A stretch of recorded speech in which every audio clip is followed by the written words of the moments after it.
ਰੋਜ਼ਾਨਾ ਲੋਕਨਾਥ ਟੀਵੀ ਦਾ special programme ਖਬਰ ਸਵੇਰ ਦੇਖ ਰਹੇ ਦਰਸ਼ਕਾਂ ਨੂੰ ਸਵਾਗਤ। ਮੈਂ ਹਾਂ ਸੁਖਵਿੰਦਰ ਸਿੰਘ ਸਿੱਧੂ। ਪ੍ਰੋਗਰਾਮ ਦੇ ਵਿੱਚ ਗੱਲਬਾਤ ਕਰਾਂਗੇ ਅੱਜ ਦੀਆਂ ਅਹਿਮ ਖਬਰਾਂ। ਅੱਜ ਬਹੁਤ ਸਾਰੀਆਂ ਅਹਿਮ ਖਬਰਾਂ ਨੇ ਜਿਨ੍ਹਾਂ ਦੇ ਉੱਪਰ ਵਿਚਾਰ ਚਰਚਾ ਕਰਾਂਗੇ।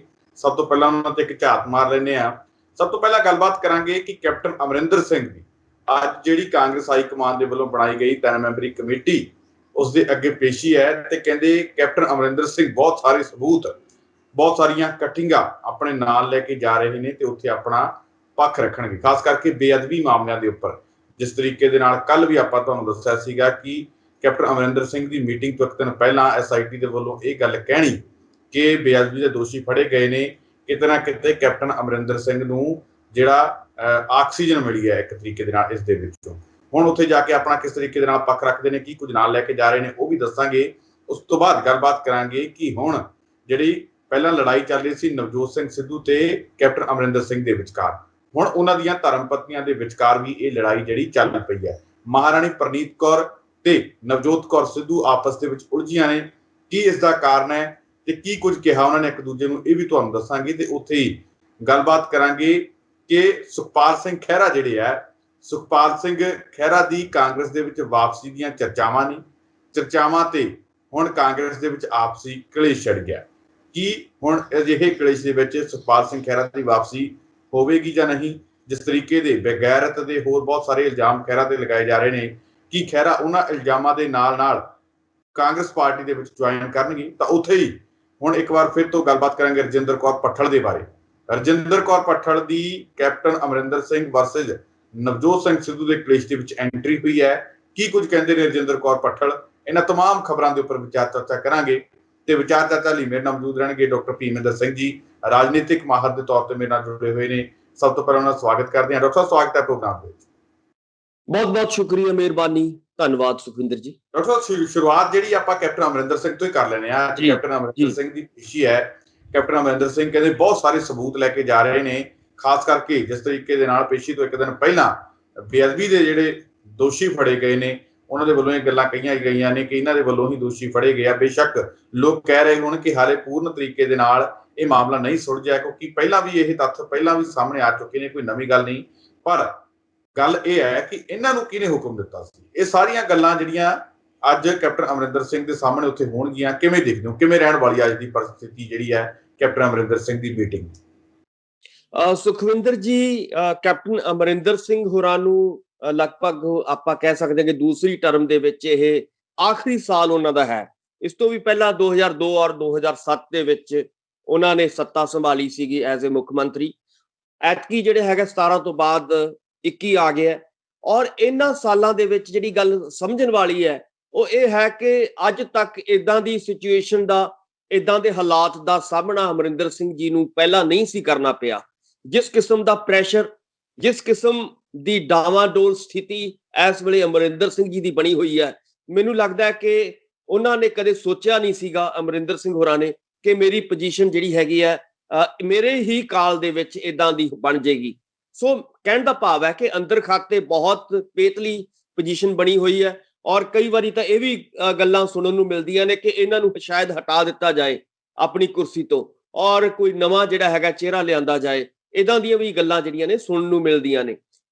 ਪਰ ਮੈਨੂੰ ਲੱਗਦਾ ਹੈ ਕਿ ਇਸ ਵੇਲੇ ਕੈਪਟਨ ਅਮਰਿੰਦਰ ਸਿੰਘ ਨੂੰ ਕਿੱਥੇ ਤਾਂ ਇਹ ਗੱਲ ਕਰਨੀ ਚਾਹੀਦੀ ਸੀਗੀ ਕਿ ਸਾਰੀਆਂ ਧਿਰਾਂ ਨੂੰ ਬਿਠਾ ਕੇ ਜਿੰਨੇ ਵੀ ਵਿਰੋਧੀ ਲੋਕ ਜਿਹੜੇ ਆਵਾਜ਼ਾਂ ਉਠਾ ਰਹੇ ਸੀਗੇ ਉਹਨਾਂ ਨਾਲ ਮੀਟਿੰਗਾਂ ਕਰਨੀਆਂ ਚਾਹੀਦੀਆਂ ਸੀਗੀ, ਉਹਨਾਂ ਨਾਲ ਗੱਲਬਾਤ ਕਰਨੀ ਚਾਹੀਦੀ ਸੀਗੀ।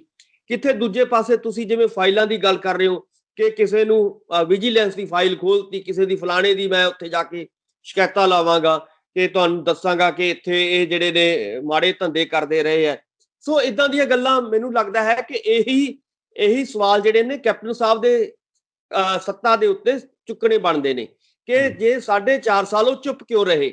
ਜੇ ਉਹਨਾਂ ਦੇ ਹੀ ਮੰਤਰੀ, ਜੇ ਉਹਨਾਂ ਦੇ ਹੀ ਨੁਮਾਇੰਦੇ, ਉਹਨਾਂ ਦੇ ਹੀ ਵਿਧਾਇਕ ਜੇ ਕੋਈ ਗਲਤ ਕੰਮ ਕਰਦੇ ਸੀਗੇ ਜਿਹੜੀਆਂ ਉਹ ਅੱਜ ਫਾਈਲਾਂ ਇਕੱਠੀਆਂ ਕਰਕੇ ਲੈ ਕੇ ਜਾ ਰਹੇ ਨੇ, ਤਾਂ ਮੁਖੀ ਦੀ ਜ਼ਿੰਮੇਵਾਰੀ ਬਣਦੀ ਹੈ ਕਿ ਉਹਨਾਂ ਨੂੰ ਸੁਲਝਾਉਣਾ, ਉਹਨਾਂ ਦੇ ਉੱਤੇ ਕੰਟਰੋਲ ਕਰਨਾ। ਜੇ ਅੱਜ ਅਫਸਰਸ਼ਾਹੀ ਦਾ ਮਸਲਾ ਉੱਠਿਆ, ਜੇ ਹਰ ਵਿਧਾਇਕ, ਮੈਨੂੰ ਲੱਗਦਾ ਕਿ ਲਗਭਗ ਹਰ ਵਿਧਾਇਕ ਨੇ ਇਹ ਮਸਲਾ ਉਠਾਇਆ ਕਿ ਭਾਈ ਪੰਜਾਬ ਦੇ ਵਿੱਚ ਜਿਹੜੀ ਅਫਸਰਸ਼ਾਹੀ ਹੈ ਉਹ ਕੰਟਰੋਲ ਕਰ ਰਹੀ ਹੈ, ਉਹ ਹਾਵੀ ਹੋ ਚੁੱਕੀ ਹੈ। ਸੋ ਇਸ ਨੂੰ ਕੰਟਰੋਲ ਕਰਨ ਦੀ ਜ਼ਿੰਮੇਵਾਰੀ ਕਿਹਦੀ ਸੀਗੀ? ਇਸ ਨੂੰ ਕੰਟਰੋਲ ਕਰਨ ਦੀ ਜ਼ਿੰਮੇਵਾਰੀ ਕੈਪਟਨ ਸਾਹਿਬ ਦੀ ਸੀਗੀ, ਮੁੱਖ ਮੰਤਰੀ ਦੀ ਹੁੰਦੀ ਹੈ। ਸੋ ਮੇਰਾ ਕਹਿਣ ਦਾ ਮਤਲਬ ਹੈ ਕਿ ਅੱਜ ਜਿਹੜੀਆਂ ਉਹ ਫਾਈਲਾਂ, ਜਿਹੜੇ ਕੈਪਟਨ ਅਮਰਿੰਦਰ ਸਿੰਘ ਹੈ, ਜਿਹੜੇ ਦੋਸ਼ ਆਪਣੇ ਵਿਰੋਧੀਆਂ ਦੇ ਉੱਪਰ ਲਾਉਣ ਲਈ ਲੈ ਕੇ ਜਾ ਰਹੇ ਆ, ਕਿਤੇ ਨਾ ਕਿਤੇ ਉਹ ਗੱਲ ਉਹਨਾਂ ਦੀ ਪੈਣ ਵਾਲੇ ਆ ਕਿ ਉਹਨਾਂ ਦੀ ਬਣਦੇ ਆ, ਉਹਨਾਂ ਦੀ ਜ਼ਿੰਮੇਵਾਰੀ ਬਣਦੀ ਹੈ। ਬਿਲਕੁਲ, ਤੇ ਤੁਸੀਂ ਸੀਨੀਅਰ ਹੋ, ਤੁਹਾਡੀ ਜ਼ਿੰਮੇਵਾਰੀ ਬਣਦੀ ਸੀ।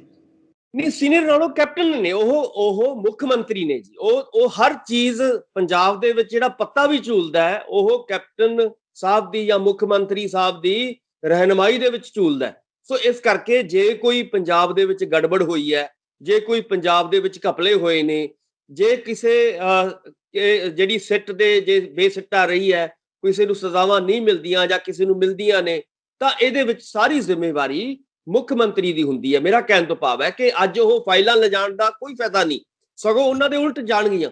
ਉਹਨਾਂ ਨੂੰ ਪੁੱਛਿਆ ਜਾ ਸਕਦਾ ਹੈ ਅੱਜ ਕਿ ਭਾਈ ਤੁਸੀਂ ਇਹ ਜਿਹੜੇ 4.5 ਸਾਲ ਬਿਤਾਏ ਨੇ, ਉਹਦੇ ਵਿੱਚ ਕੰਮ ਕੀ ਕੀਤਾ, ਉਹਦੇ ਵਿੱਚ ਕੀਤਾ ਕੀ ਹੈ? ਜੇ ਤੁਸੀਂ ਫਾਈਲਾਂ ਹੀ ਤਿਆਰ ਕੀਤੀਆਂ ਨੇ ਤਾਂ ਇਹਦਾ ਮਤਲਬ ਮੁੱਖ ਮੰਤਰੀ ਦਾ ਕੰਮ ਕੋਈ ਫਾਈਲਾਂ ਤਿਆਰ ਕਰਨਾ ਥੋੜੀ ਹੁੰਦਾ। ਮੁੱਖ ਮੰਤਰੀ ਦਾ ਕੰਮ ਹੁੰਦਾ ਕਿ ਗਰਾਊਂਡ ਜ਼ੀਰੋ ਤੇ ਆਵੇ।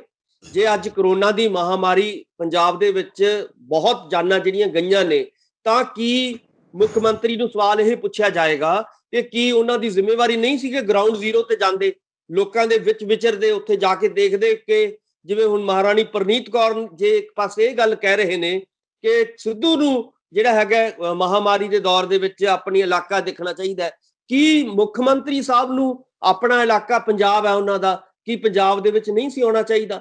ਕਿ ਅੱਜ ਪੰਜਾਬ ਦੇ ਲੋਕ ਸਵਾਲ ਪੁੱਛਦੇ ਨੇ ਕਿ ਜੇ 1 ਸਾਲ ਤੋਂ 1.5 ਸਾਲ ਤੋਂ ਇਹ ਮਹਾਮਾਰੀ ਫੈਲੀ ਹੈ, ਤਾਂ ਇਹਦੇ ਵਿੱਚ ਕੀ ਗਰਾਊਂਡ ਜ਼ੀਰੋ ਤੇ ਜਾ ਕੇ ਸਾਡੇ ਜਿਹੜੇ ਮਰੀਜ਼ਾਂ ਨੂੰ ਕੀ ਆਕਸੀਜਨ ਮਿਲੀ, ਕੀ ਬੈੱਡ ਮਿਲੇ, ਕੀ ਦਵਾਈਆਂ ਮਿਲੀਆਂ, ਕੀ ਡਾਕਟਰਾਂ ਦੀ ਜਿਹੜੀ ਹੈਗੀ ਆ ਸਹੂਲਤ ਮਿਲੀ ਉਹਨਾਂ ਨੂੰ?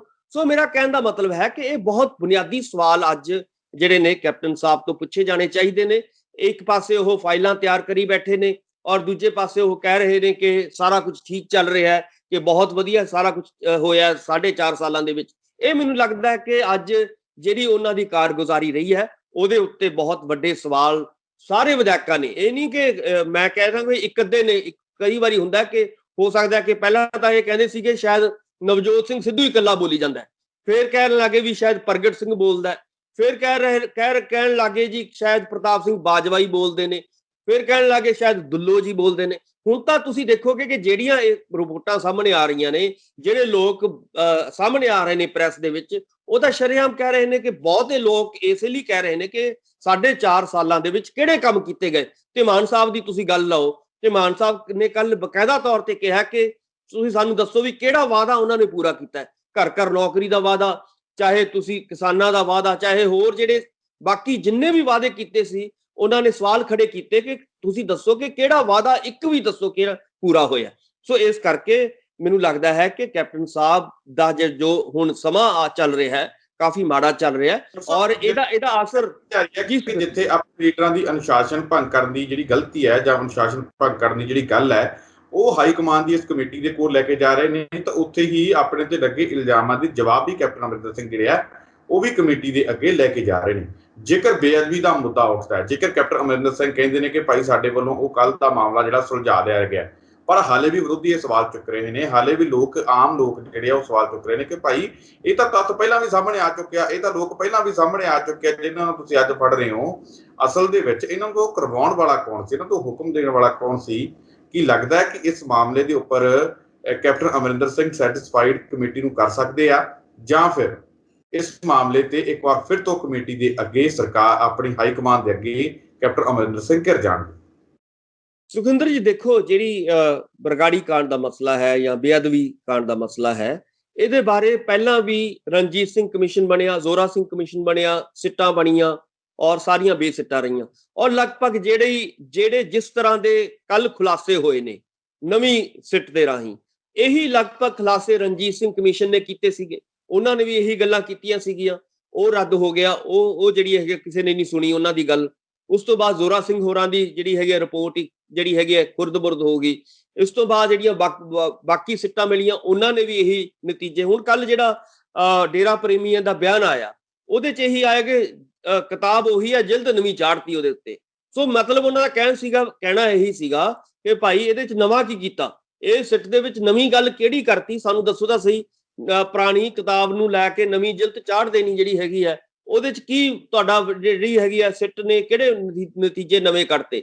ਸੋ ਮੇਰਾ ਕਹਿਣ ਦਾ ਮਤਲਬ ਹੈ ਕਿ ਇਸ ਦੇ ਵਿੱਚ ਵੀ ਬੁਰੀ ਤਰ੍ਹਾਂ, ਜਿਵੇਂ ਤੁਸੀਂ ਵੀ ਗੱਲ ਕਰ ਰਹੇ ਹੋ, ਕਿ ਉਹਨਾਂ ਦੇ ਜਿੰਨੀ ਦੇਰ ਉਸ ਸਾਰੀ ਚੀਜ਼ ਦੀ ਜੜ ਨੂੰ ਨਹੀਂ ਫੜਿਆ ਜਾਂਦਾ, ਤੁਸੀਂ ਗਰੀਬ ਲੋਕਾਂ ਨੂੰ ਫੜ ਕੇ, ਡੇਰਾ ਪ੍ਰੇਮੀਆਂ ਨੂੰ, ਵਿਚਾਰਿਆਂ ਨੂੰ 6-7 ਨੂੰ ਫੜ ਕੇ ਅੰਦਰ ਦੇ ਦੋਗੇ, ਉਹਦੇ ਨਾਲ ਕੀ ਫਰਕ ਪੈਂਦਾ?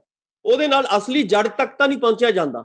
ਸੋ ਇਸ ਕਰਕੇ ਸਿੱਟ ਦਾ ਕੰਮ ਹੁੰਦਾ ਕਿ ਜੜ ਤੱਕ ਪਹੁੰਚੇ, ਉਹਨਾਂ ਦੀਆਂ ਜੜਾਂ ਤੱਕ ਜਿਹੜੀ ਹੈਗੀ ਹੈ ਗੱਲਾਂ ਨੂੰ ਸਾਹਮਣੇ ਲੈ ਕੇ ਆਏ। ਸੋ ਮੇਰਾ ਕਹਿਣ ਦਾ ਮਤਲਬ ਹੈ ਕਿ ਕੈਪਟਨ ਸਾਹਿਬ ਹਰ ਫੀਲਡ ਦੇ ਵਿੱਚ ਫੇਲ ਹੋਏ ਨੇ। ਜਿਹੜੀ ਹੁਣ ਤੁਸੀਂ ਅਨੁਸ਼ਾਸਨ ਦੀ ਗੱਲ ਕੀਤੀ ਸੀ, ਉਹਨਾਂ ਨੂੰ ਲੱਗਦਾ ਹੈ ਕਿ ਇਹਨਾਂ ਨੇ ਅਨੁਸ਼ਾਸਨ ਭੰਗ ਕਰਤਾ। ਸੁਖਿੰਦਰ ਜੀ, ਅਨੁਸ਼ਾਸਨ ਉਦੋਂ ਹੁੰਦਾ ਹੈ ਜਦੋਂ ਦੋਨੋਂ ਧਿਰਾਂ ਜਿਹੜੀਆਂ ਨੇ ਉਹਦੇ ਵਿੱਚ ਕਸੂਰਵਾਰ ਹੁੰਦੀਆਂ ਨੇ। ਹੁਣ ਜੇ ਮੰਨ ਲਓ ਪ੍ਰਗਟ ਸਿੰਘ ਇਹ ਕਹਿ ਰਹੇ ਨੇ ਕਿ ਮੈਂ 2 ਚਿੱਠੀਆਂ ਲਿਖ ਚੁੱਕੇ ਹਾਂ ਕੈਪਟਨ ਸਾਹਿਬ ਨੂੰ ਇਹਨਾਂ ਗੱਲਾਂ ਦੇ ਬਾਰੇ, ਮੇਰਾ ਜਵਾਬ ਹੀ ਕੋਈ ਨਹੀਂ ਆਇਆ। ਇਸ ਤੋਂ ਇਲਾਵਾ ਜਿਹੜੇ ਨੇ ਪ੍ਰਤਾਪ ਸਿੰਘ ਬਾਜਵਾ ਕਈ ਵਾਰੀ ਚਿੱਠੀਆਂ ਲਿਖ ਕੇ ਦੱਸ ਚੁੱਕੇ ਨੇ, ਹੋਰ ਗੱਲਾਂ ਜਿਹੜੀਆਂ ਨੇ ਉਹ ਅੰਦਰ ਖਾਤੇ ਜਿਹੜੀਆਂ ਨੇ ਉਹਨਾਂ ਦਾ ਜੋ ਡਿਊਟੀ ਬਣਦੀ ਸੀ ਉਹ ਕੀਤੀਆਂ। ਜਦੋਂ ਤੁਹਾਡੀਆਂ ਗੱਲਾਂ ਦਾ, ਤੁਹਾਡੇ ਸਵਾਲਾਂ ਦਾ ਜਵਾਬ ਨਹੀਂ ਕੋਈ ਦਿੰਦਾ, ਖਾਸ ਤੌਰ ਤੇ ਮੁੱਖ ਮੰਤਰੀ ਜੀ, ਤਾਂ ਲਾਜ਼ਮੀ ਤੌਰ ਤੇ ਜਿਹੜਾ ਵਿਧਾਇਕ ਹੈ, ਜਿਹੜਾ ਮਿਨਿਸਟਰ ਹੈ, ਉਹਨੂੰ ਮਜਬੂਰੀ ਦੇ ਵਿੱਚ ਪ੍ਰੈਸ ਦੇ ਵਿੱਚ ਜਾਣਾ ਪਏਗਾ। ਕਿੰਨੀ ਕੁ ਦੇਰ ਉਹ ਇੰਤਜ਼ਾਰ ਕਰੇਗਾ? ਤੁਸੀਂ ਪ੍ਰਗਟ ਸਿੰਘ ਜਾਂ ਨਵਜੋਤ ਸਿੰਘ ਸਿੱਧੂ ਜਾਂ ਪ੍ਰਤਾਪ ਸਿੰਘ ਬਾਜਵਾ ਜਾਂ ਦੁੱਲੋ ਹੋਰਾਂ ਦੀ ਜਦੋਂ ਆਪਾਂ ਗੱਲ ਕਰਦੇ ਹਾਂ ਤਾਂ ਇਹਨਾਂ ਦੇ ਦੋਸ਼ ਇਹੀ ਲੱਗਦੇ ਨੇ ਕਿ ਇਹਨਾਂ ਨੇ ਅਨੁਸ਼ਾਸਨ ਭੰਗ ਕੀਤੇ ਨੇ। ਆਪਾਂ ਦਾ ਸਵਾਲ ਬੁਨਿਆਦੀ ਇਹ ਹੈ ਕਿ ਕੀ ਇਹਨਾਂ ਨੇ ਇੱਕਦਮ ਹੀ ਅਨੁਸ਼ਾਸਨ ਭੰਗ ਕਰਤੇ? ਕੀ ਇਹ ਇੱਕਦਮ ਹੀ ਪ੍ਰੈਸ ਵਿੱਚ ਆ ਗਏ? ਕੀ ਇੱਕਦਮ ਹੀ ਇਹ ਬਾਹਰ ਆ ਕੇ ਗੱਲਾਂ ਕਰਨ ਲੱਗੇ? ਮੈਨੂੰ ਲੱਗਦਾ ਹੈ ਕਿ ਇਹਨਾਂ ਨੇ ਬਕਾਇਦਾ ਤੌਰ ਤੇ, ਜੋ ਇਹਨਾਂ ਦੇ ਬਿਆਨਾਂ ਤੋਂ ਇਹ ਲੱਗਦਾ ਹੈ ਕਿ ਇਹਨਾਂ ਨੇ ਪਹਿਲਾਂ ਚਿੱਠੀਆਂ ਵੀ ਲਿਖੀਆਂ ਨੇ, ਪਹਿਲਾਂ ਅੰਦਰ ਖਾਤੇ ਗੱਲ ਕਰਨ ਦੀ, ਕੈਪਟਨ ਸਾਹਿਬ ਨੂੰ ਮਿਲਣ ਦੀ ਕੋਸ਼ਿਸ਼ ਵੀ ਕੀਤੀ। ਤੁਸੀਂ ਅਸ਼ਵਨੀ ਸੇਖੜੀ ਜੀ ਦੀ ਗੱਲ ਕਰ ਲਓ, ਉਹਨਾਂ ਨੇ ਦੇ ਵੀ ਕੱਲ ਬਹੁਤ ਇੰਪੋਰਟੈਂਟ ਬਿਆਨ ਆਉਂਦੇ ਨੇ। ਉਹ ਕਹਿੰਦੇ ਨੇ 2 ਸਾਲਾਂ ਤੋਂ ਮੈਂ ਕੋਸ਼ਿਸ਼ ਕਰ ਰਿਹਾ ਕਿ ਮੁੱਖ ਮੰਤਰੀ ਨੂੰ ਮਿਲਣ ਦਾ ਸਮਾਂ ਮਿਲ ਜੇ। 2 ਸਾਲਾਂ ਤੋਂ ਉਹੀ ਬੰਦਾ ਜਿਹੜਾ ਕਦੇ ਮੰਤਰੀ ਵੀ ਰਿਹਾ ਹੋਵੇ ਔਰ ਲਗਾਤਾਰ ਜਿਹੜਾ ਹੈਗਾ ਸਾਰੀ ਜ਼ਿੰਦਗੀ ਉਹਨਾਂ ਨੇ ਕਾਂਗਰਸ ਨੂੰ ਦਿੱਤੀ ਹੋਵੇ, ਉਹ ਬੰਦਾ ਆਪਣੇ ਹੀ ਸਰਕਾਰ ਦੇ ਮੁੱਖ ਮੰਤਰੀ, ਆਪਣੀ ਪਾਰਟੀ ਦਾ ਮੁੱਖ ਮੰਤਰੀ ਹੋਵੇ, ਉਹਨੂੰ 2 ਸਾਲ ਮਿਲਣ ਲਈ ਤਰਸ ਜੇ। ਸੋ ਇਸ ਤੋਂ ਜਿਹੜੇ ਨੇ ਬਹੁਤ ਵੱਡੇ ਸਵਾਲ ਜਿਹੜੇ ਨੇ ਕੈਪਟਨ ਸਾਹਿਬ ਦੀ ਜਿਹੜੀ ਕਾਰਗੁਜ਼ਾਰੀ ਹੈ 4.5 ਸਾਲ ਰਹੀ ਹੈ, ਬਹੁਤ ਵੱਡੇ ਸਵਾਲ ਪੈਦਾ ਕਰਦੀ ਹੈ। ਇਕੱਲੇ ਇੱਕ ਪਾਸੇ ਤੋਂ ਨਹੀਂ, ਹਰ ਪਾਸੇ ਤੋਂ। ਮੈਨੂੰ ਲੱਗਦਾ ਕਿ ਕੋਈ ਵੀ ਪਾਸਾ ਐਸਾ ਨਹੀਂ ਹੈ ਜਿਹਦੇ ਵਿੱਚ ਕੈਪਟਨ ਸਾਹਿਬ ਕਾਮਯਾਬ ਹੋਏ ਨੇ। ਹਰ ਫੀਲਡ ਦੇ ਵਿੱਚ ਜਿਹੜੀ ਹੈਗੀ ਹੈ ਫੇਲੀਅਰ ਨਜ਼ਰ ਜਿਹੜੀ ਆ ਰਹੀ ਹੈ, ਔਰ ਉਹਦਾ ਖਮਿਆਜਾ ਪੰਜਾਬ ਦੇ ਲੋਕ ਭੁਗਤ ਰਹੇ ਨੇ। ਵੱਡੀ ਗੱਲ ਇਹ ਹੈ ਸੁਖਿੰਦਰ ਜੀ ਕਿ ਇਹਦਾ ਖਮਿਆਜਾ ਇਹ ਨਹੀਂ ਕਿ ਕਾਂਗਰਸ ਭੁਗਤ ਰਹੀ ਹੈ, ਇਹਦਾ ਖਮਿਆਜਾ ਪੰਜਾਬ ਦੇ ਆਮ ਲੋਕ ਜਿਹੜੇ ਨੇ ਉਹ ਭੁਗਤ ਰਹੇ ਨੇ। ਔਰ ਅੱਜ ਪੰਜਾਬ ਜਿਹੜਾ ਹੈਗਾ ਮੈਨੂੰ ਲੱਗਦਾ ਕਿ ਤਰਾ ਕਰ ਰਿਹਾ, ਚਾਹੇ ਉਹ ਕਿਸਾਨੀ ਹੋਵੇ, ਚਾਹੇ ਨੌਜਵਾਨੀ ਹੋਵੇ ਸਾਡੀ, ਚਾਹੇ ਤੁਸੀਂ ਰੋਜ਼ਗਾਰ ਦੀ, ਜਦੋਂ ਘਰ ਰੋਜ਼ਗਾਰ ਦੀ ਗੱਲ ਆਉਂਦੀ ਹੈ ਤਾਂ ਇਹ ਅਫਵਾਹ ਜਿਹੜੀ ਹੈ ਕਿ ਕੱਲ ਵੀ ਜਿਹੜੀ ਹੈਗੀ ਆ ਆਮ ਚੱਲੀ ਹੈ ਕਿ ਇਹ ਤਾਂ ਵੱਡੇ ਲੀਡਰਾਂ ਦੇ ਪੁੱਤਰਾਂ ਨੂੰ ਹੀ ਨੌਕਰੀਆਂ ਮਿਲੀਆਂ ਨੇ। ਆਪਾਂ ਨੂੰ ਵੀ ਪਤਾ ਪਿਛਲੇ ਦਿਨਾਂ ਦੇ ਵਿੱਚ ਵੀ ਜਿਹੜਾ ਹੈਗਾ, ਹਾਲਾਂਕਿ ਉਹਨਾਂ ਨੇ ਕੱਲ ਇਸ ਨੂੰ ਅਜੇ ਬੈਠਕ ਦੇ ਵਿੱਚ ਨਹੀਂ ਛੇੜਿਆ, ਰੱਖ ਲਿਆ, ਪਰ ਉਹ ਇਸੇ ਪ੍ਰੈਸ਼ਰ ਕਰਕੇ ਰੱਖਿਆ। ਮੈਂ ਇਹ ਕਹਿਣਾ ਚਾਹੁੰਦਾ ਕਿ ਅੱਜ ਪੰਜਾਬ ਦੇ ਪੜ੍ਹੇ ਲਿਖੇ ਨੌਜਵਾਨ, ਚਾਹੇ ਉਹ ਬੀ.ਐਡ ਵਾਲੇ ਹੋਣ, ਟੈਟ ਪਾਸ ਹੋਣ, ਐਮ.ਐਡ ਵਾਲੇ ਹੋਣ, ਇੱਥੋਂ ਤੱਕ ਕਿ ਪੀ.ਐਚ.ਡੀ ਕਰੀ ਜਿਹੜੇ ਨੌਜਵਾਨ ਨੇ, ਉਹ ਸੜਕਾਂ ਤੇ ਬੈਠੇ ਨੇ, ਉਹ ਨਹਿਰਾਂ 'ਚ ਜਿਹੜੇ ਨੇ। ਮੇਰਾ ਸਵਾਲ ਇਹ ਸੀਗਾ, ਕੀ ਲੱਗਦਾ ਹੈ ਕਿ ਅੱਜ ਉੱਥੇ ਜਿਹੜੇ ਕੱਲ ਬੇਅਦਬੀ ਮਾਮਲੇ ਦੇ ਵਿੱਚ ਲੋਕ ਫੜੇ ਗਏ ਨੇ, ਉਹਨਾਂ ਦੇ ਇਸ ਮਾਮਲੇ ਦੇ ਸੈਟੀਸਫਾਈਡ ਕਮੇਟੀ ਨੂੰ ਕਰ ਪਾਉਣਗੇ? ਨਹੀਂ, ਮੈਨੂੰ ਨਹੀਂ ਲੱਗਦਾ ਕਿ ਪਾਰਟੀ ਜਿਹੜੀ ਹੈਗੀ ਹੈ, ਹਾਈ ਕਮਾਂਡ ਜਿਹੜੀ ਹੈਗੀ ਇੱਦਾਂ ਦਾ ਸੈਟੀਸਫਾਈ ਹੋ ਜਾਏਗੀ। ਜਾਂ ਇੱਕ ਦਿਨ ਪਹਿਲਾਂ ਤੁਸੀਂ, ਕਿਉਂਕਿ ਹੁਣ ਅਗਲੇ ਦਿਨ ਤੁਸੀਂ ਹਾਈ ਕਮਾਂਡ ਨੂੰ ਮਿਲਣ ਨਹੀਂ ਜਾਣਾ, ਪੇਸ਼ੀ ਜਾਣਾ, ਔਰ ਇਸ ਕਰਕੇ ਤੁਸੀਂ ਜਿਹੜੀ ਹੈਗੀ ਹੈ ਸਿੱਟ ਦਾ ਸਿੱਟਾ ਕੱਢ ਕੇ ਜਿਹੜਾ ਹੈਗਾ ਜਿੱਦਾਂ ਦਾ ਵੀ ਤੁੱਥ-ਮੁੱਥ ਕਰਕੇ ਉਹਨੂੰ ਪੇਸ਼ ਕਰਤਾ। ਸੋ ਮੈਨੂੰ ਲੱਗਦਾ ਕਿ ਇਹ ਸਗੋਂ ਇਹਦਾ ਕੋਈ ਬਹੁਤਾ ਪ੍ਰਭਾਵ ਨਹੀਂ ਪੈਂਦਾ ਨਜ਼ਰ ਆ ਰਿਹਾ। ਪ੍ਰਭਾਵ ਤਾਂ ਹੀ ਪੈਣਾ ਸੀਗਾ ਜੇ ਵੱਡੇ ਮਗਰਮੱਛ ਜਿਹੜੇ ਸੀਗੇ ਉਹ ਫੜੇ ਜਾਂਦੇ, ਕੋਟਕਪੂਰਾ ਗੋਲੀਕਾਂਡ ਦਾ ਮਸਲਾ ਹੱਲ ਹੁੰਦਾ, ਜਾਂ ਹੋਰ ਜਿਹੜੇ ਇਦਾਂ ਦੀਆਂ ਘਟਨਾਵਾਂ ਜਿਹੜੀਆਂ ਵੱਡੀਆਂ ਵਾਪਰੀਆਂ ਸੀਗੀਆਂ ਉਹਦੇ ਜਿਹੜਾ ਹੈਗਾ ਦੁੱਧ ਦਾ ਦੁੱਧ, ਪਾਣੀ ਦਾ ਪਾਣੀ ਉੱਥੇ ਕੀਤਾ ਜਾਂਦਾ, ਫਿਰ ਕੋਈ ਸੰਭਾਵਨਾਵਾਂ ਬਣ ਸਕਦੀਆਂ ਸੀਗੀਆਂ। ਉਧਰ ਇਸ ਪੂਰੇ ਮਾਮਲੇ ਦੇ ਵਿੱਚ ਰਜਿੰਦਰ ਕੌਰ ਭੱਠਲ ਦੀ ਵੀ ਐਂਟਰੀ ਹੋਈ ਹੈ। ਕੱਲ ਜਦੋਂ ਸਾਬਕਾ ਪ੍ਰਧਾਨਾਂ ਨੂੰ ਉੱਥੇ ਬੁਲਾਇਆ ਗਿਆ, ਸ਼ਮਸ਼ੇਰ ਸਿੰਘ ਦੂਲੋ ਗਏ, ਹੰਸਪਾਲ ਗਏ, ਪ੍ਰਤਾਪ ਸਿੰਘ ਬਾਜਵਾ ਗਏ ਤੇ ਰਜਿੰਦਰ ਕੌਰ ਭੱਠਲ ਵੀ ਗਏ। ਉਹਨਾਂ ਨੇ ਕਿਹਾ ਕਿ ਮੈਂ ਪਹਿਲਾਂ 2 ਪਾਣੀਪਤ ਦੀਆਂ ਜਿਹੜੀਆਂ ਲੜਾਈਆਂ 3 ਸੀ ਨਾ, ਕਹਿੰਦੇ ਕਹਿੰਦੇ ਉਹਨਾਂ ਦੇ ਵਿੱਚੋਂ ਮੈਂ 2 ਲੜਾਈਆਂ ਕਹਿੰਦੀਆਂ ਪਹਿਲਾਂ ਮੈਂ ਲੜ ਚੁੱਕੀ ਹਾਂ, ਤੀਜੀ ਲੜਾਈ ਮੈਂ ਲੜਨ ਦੇ ਮੂਡ 'ਚ ਨਹੀਂ। ਤੇ ਪਰ ਕਹਿੰਦੇ ਮੈਂ ਆਪਦਾ ਜਿਹੜਾ ਪੱਖ ਆ ਉੱਥੇ ਸਾਰਾ ਤਰੀਕੇ ਨਾਲ ਰੱਖ ਆਈਆਂ ਵੀ ਕੀ ਹੋਣਾ ਚਾਹੀਦਾ ਸੀ, ਕੀ ਹੋ ਸਕਦਾ ਹੈ, ਕਿਸ ਤਰੀਕੇ ਦੇ ਨਾਲ ਕਰਨਾ ਚਾਹੀਦਾ।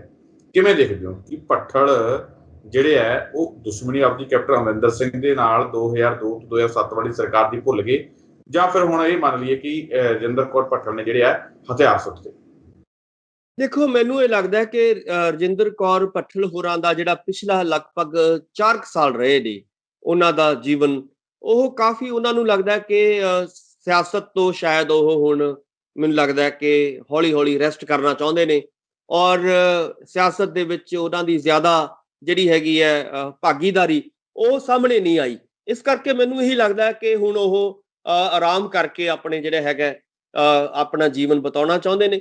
ਸੋ ਇਸੇ ਕਰਕੇ ਜਿਸ ਕਿਸਮ ਦੀ ਆਪਾਂ ਨੂੰ ਵੀ ਪਤਾ ਹੈ ਕਿ ਕੈਪਟਨ ਸਾਹਿਬ ਔਰ ਰਜਿੰਦਰ ਕੌਰ ਭੱਠਲ ਹੋਰਾਂ ਦਾ ਜਿਹੜਾ ਹੈਗਾ 36 ਦਾ ਅੰਕੜਾ ਰਿਹਾ ਕਿਸੇ ਵੇਲੇ, ਔਰ ਹੌਲੀ ਹੌਲੀ ਉਹਨਾਂ ਨੇ ਸੋਲਵ ਵੀ ਕੀਤਾ।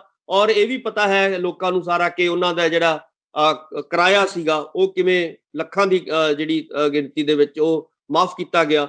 ਔਰ ਕਈ ਵਾਰੀ ਇਦਾਂ ਦੇ ਕਾਰਨ ਹੋ ਸਕਦੇ ਨੇ ਕਿ ਜਿਸ ਕਰਕੇ ਉਹ ਖੁੱਲ ਕੇ ਨਾ ਬੋਲੇ ਹੋਣ, ਪਰ ਆਪਾਂ ਨੂੰ ਸਾਰਿਆਂ ਨੂੰ ਪਤਾ ਹੈ ਕਿ ਇਤਿਹਾਸ ਇਸ ਗੱਲ ਦਾ ਗਵਾਹ ਹੈ ਕਾਂਗਰਸ ਦਾ ਕਿ ਭੱਠਲ, ਬੀਬੀ ਭੱਠਲ ਤੇ ਕੈਪਟਨ ਸਾਹਿਬ ਦਾ ਜਿਹੜਾ ਅੰਕੜਾ ਰਿਹਾ ਉਹ 36 ਦਾ ਹੀ ਅੰਕੜਾ ਰਿਹਾ। ਸੋ ਇਸ ਤੋਂ ਕੋਈ ਗੱਲ ਜਿਹੜੀ ਹੈਗੀ ਹੈ ਲੋਕਾਂ ਤੋਂ ਛੁਪੀ ਹੋਈ ਨਹੀਂ ਹੈ।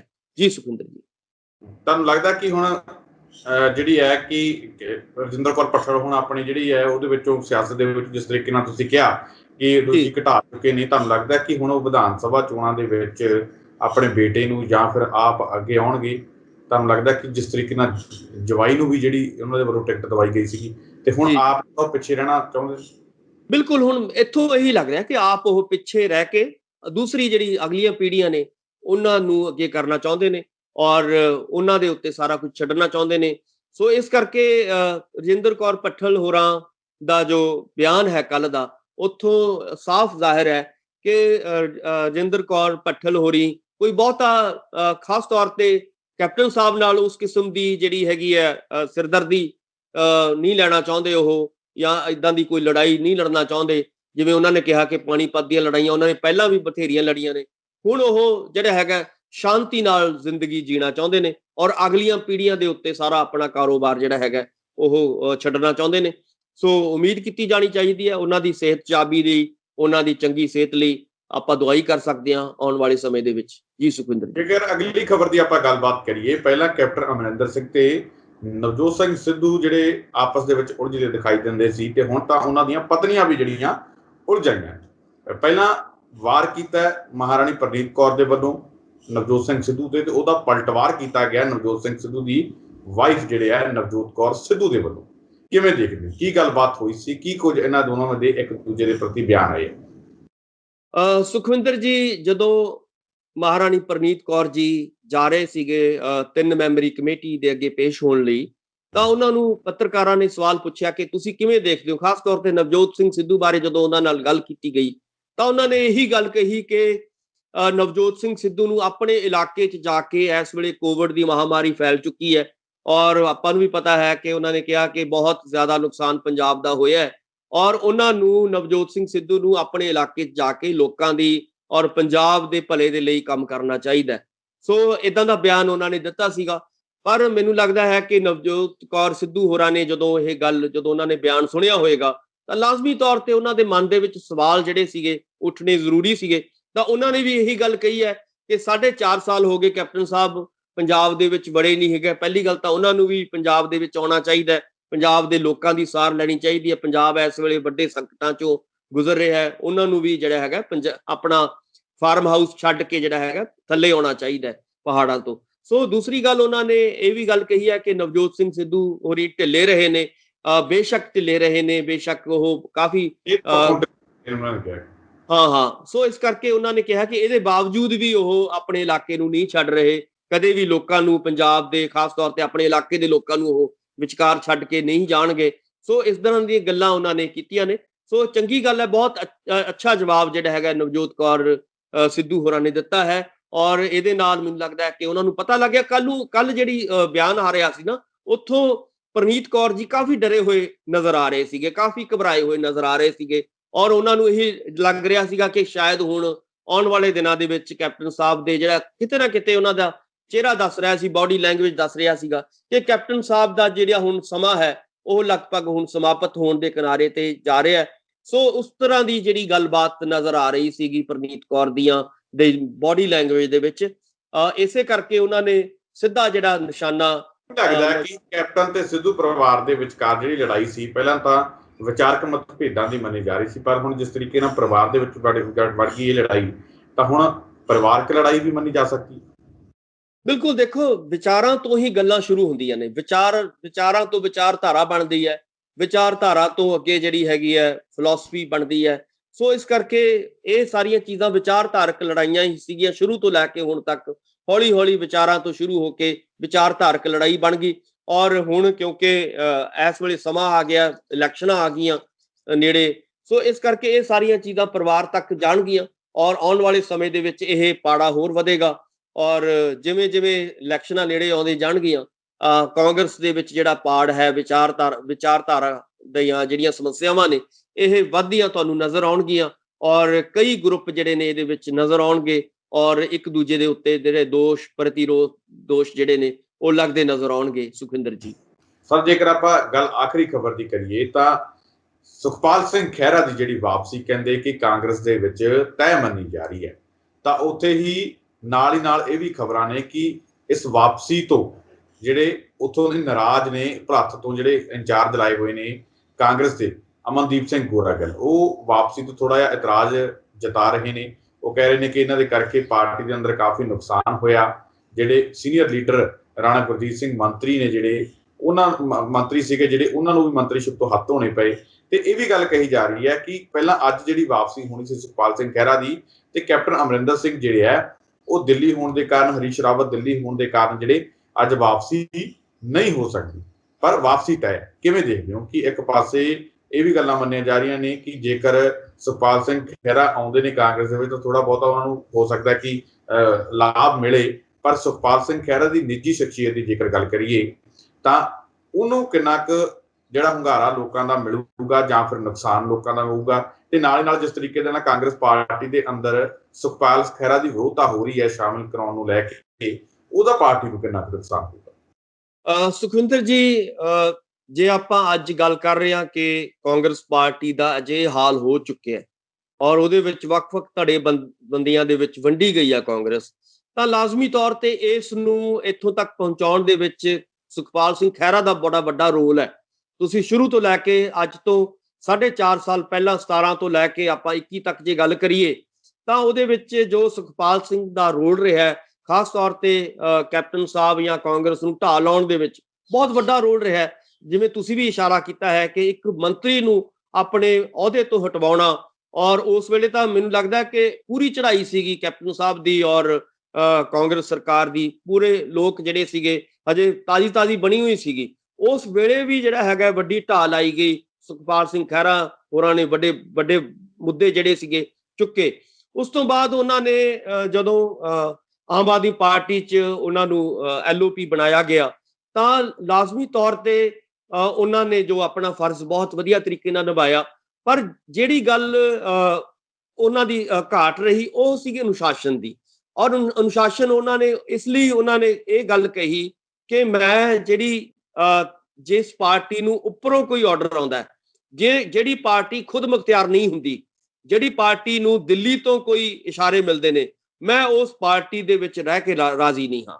ਇਸ ਕਰਕੇ ਉਹਨਾਂ ਦੀ ਜਿਹੜੀ ਇਹ ਬਿਆਨਬਾਜ਼ੀ ਸੀ ਇਸ ਬਾਰੇ ਉਹ ਲਗਾਤਾਰ ਵੱਧਦੀ ਗਈ ਔਰ ਅਖੀਰ ਨੂੰ ਉਹਨਾਂ ਨੂੰ ਅਸਤੀਫਾ ਜਿਹੜਾ ਹੈਗਾ ਦੇਣਾ ਪਿਆ। ਆਪਾਂ ਨੂੰ ਪਤਾ ਹੈ ਕਿ ਉਹ ਖੁਦ ਮੁਖਤਿਆਰੀ ਦੇ ਮੁੱਦੇ ਦੇ ਉੱਤੇ ਉਹਨਾਂ ਨੇ ਵੱਖਰੀ ਪਾਰਟੀ ਵੀ ਬਣਾਈ ਔਰ ਚੋਣ ਵੀ ਲੜੀ, ਔਰ ਇਹੀ ਕਹਿੰਦੇ ਰਹੇ ਕਿ ਅਸੀਂ ਤਾਂ ਉਹੀ ਪਾਰਟੀ ਚਾਹੁੰਦੇ ਹਾਂ ਜਿਹੜੀ ਪੰਜਾਬ ਦੇ ਮਸਲੇ ਹੱਲ ਕਰੇ, ਪੰਜਾਬ ਦੇ ਵਿੱਚ ਖੁਦ ਮੁਖਤਿਆਰੀ ਹੋਵੇ, ਪੰਜਾਬ ਦੇ ਲੋਕ, ਪੰਜਾਬ ਦੇ ਜਿਹੜੇ ਸੰਕਟ ਨੇ, ਪੰਜਾਬ ਦੀਆਂ ਸਮੱਸਿਆਵਾਂ ਨੇ, ਉਹਨੂੰ ਲੈ ਕੇ ਖੁਦ ਜਿਹੜੇ ਨੇ ਫੈਸਲਾ ਕਰ ਸਕਣ।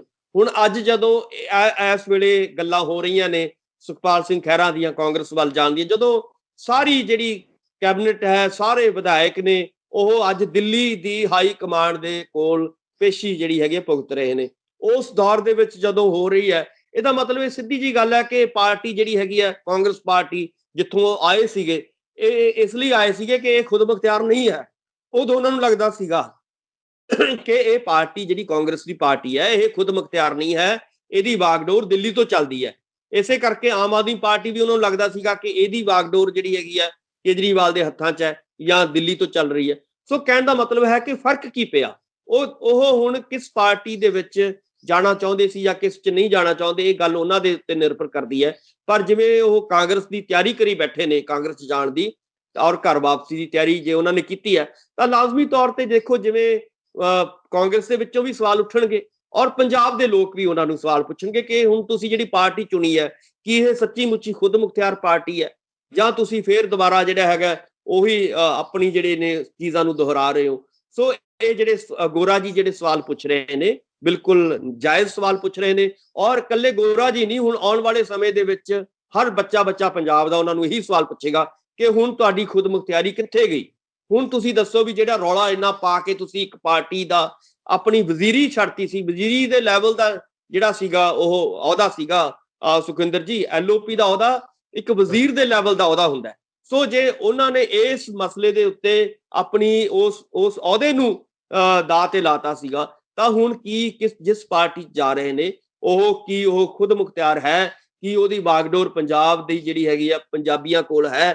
ਸੋ ਇਹ ਬੁਨਿਆਦੀ ਸਵਾਲ ਜਿਹੜੇ ਨੇ ਇਹ ਆਉਣ ਵਾਲੇ ਦਿਨਾਂ ਦੇ ਵਿੱਚ ਖਹਿਰਾ ਸਾਹਿਬ ਤੋਂ ਪੁੱਛੇ ਜਾਣਗੇ ਜੀ। ਆਪਣੀ ਸ਼ਖਸੀਅਤ ਤੇ ਉਹਨਾਂ ਤੇ ਕਿਹੋ ਜਿਹਾ ਅਸਰ ਪਵੇਗਾ, ਕਿਉਂਕਿ ਪਹਿਲਾਂ ਉਹਨਾਂ ਦਾ ਪਰਿਵਾਰ ਅਕਾਲੀ ਦਲ 'ਚ ਸੀ, ਫਿਰ ਉਹਨਾਂ ਦੇ ਖਾਲਿਸਤਾਨੀ ਹੋਣ ਦੇ ਇਲਜ਼ਾਮ ਲੱਗੇ, ਫਿਰ ਕਾਂਗਰਸ 'ਚ ਆ ਗਈ, ਫਿਰ ਉਹ ਖੁਦ ਜਿਹੜੇ ਆਮ ਆਦਮੀ ਪਾਰਟੀ ਚਲੇ ਗਏ, ਫਿਰ ਆਪਣੀ ਪਾਰਟੀ ਵੀ ਬਣਾ ਲਈ, ਫਿਰ ਬਹੁਤ ਸਾਰੇ ਲੋਕਾਂ ਨਾਲ PDA ਵੀ ਬਣਾਇਆ, ਫਿਰ ਹੁਣ ਕਾਂਗਰਸ ਪਾਰਟੀ ਦੇ ਵਿੱਚ ਆ ਜਾਣਗੇ ਜੀ ਮੰਨੀਏ ਸੂਤਰਾਂ ਦੀ।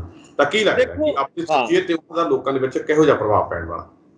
ਪ੍ਰਭਾਵ ਦੇਖੋ, ਜਦੋਂ ਏਦਾਂ ਦੇ ਲੀਡਰ ਸਾਹਮਣੇ ਆਉਂਦੇ ਨੇ ਤਾਂ ਬਹੁਤਾ ਪ੍ਰਭਾਵ ਚੰਗਾ ਨਹੀਂ ਪੈਂਦਾ ਸੁਖਵਿੰਦਰ ਜੀ। ਹਾਲਾਂਕਿ ਲੀਡਰ ਬਹੁਤ ਅੱਛੇ ਹੁੰਦੇ ਨੇ, ਚਾਹੇ ਆਪਾਂ ਜਗਮੀਤ ਬਰਾੜ ਦੇਖ ਲਓ ਜਾਂ ਹੋਰ ਏਦਾਂ ਦੇ ਬੜੇ ਲੀਡਰ ਨੇ ਜਿਹੜੇ ਬਾਰ-ਬਾਰ ਪਾਰਟੀਆਂ ਬਦਲਦੇ ਆ ਔਰ ਇੱਕ ਪਾਰਟੀ ਦੇ ਵਿੱਚ ਸਟੇਬਲ ਨਹੀਂ ਰਹਿੰਦੇ, ਤਾਂ ਇਹਦਾ ਪ੍ਰਭਾਵ ਤੁਹਾਡੀ ਸ਼ਖਸੀਅਤ ਤੇ ਵੀ ਪੈਂਦਾ ਹੈ, ਤੁਹਾਡੇ ਹਲਕੇ ਤੇ ਵੀ ਪੈਂਦਾ ਹੈ, ਔਰ ਇਹਦਾ ਨੁਕਸਾਨ ਇਹੀ ਹੁੰਦਾ ਕਿ ਲੋਕਾਂ ਦੀਆਂ ਨਜ਼ਰਾਂ ਦੇ ਵਿੱਚ ਤੁਸੀਂ ਇੱਕ ਇਹ ਚੱਲਦੇ ਹੋ ਕਿ ਇਹ ਤਾਂ ਦਲ ਬਦਲੂ ਨੇ, ਇਹਦਾ ਸਟੇਬਲ ਨਹੀਂ ਰਹਿੰਦੇ, ਇਹ ਤਾਂ ਇੱਕ ਪਾਰਟੀ ਦੇ ਕਦੇ ਇਹ ਸਕੇ ਨਹੀਂ ਹੁੰਦੇ।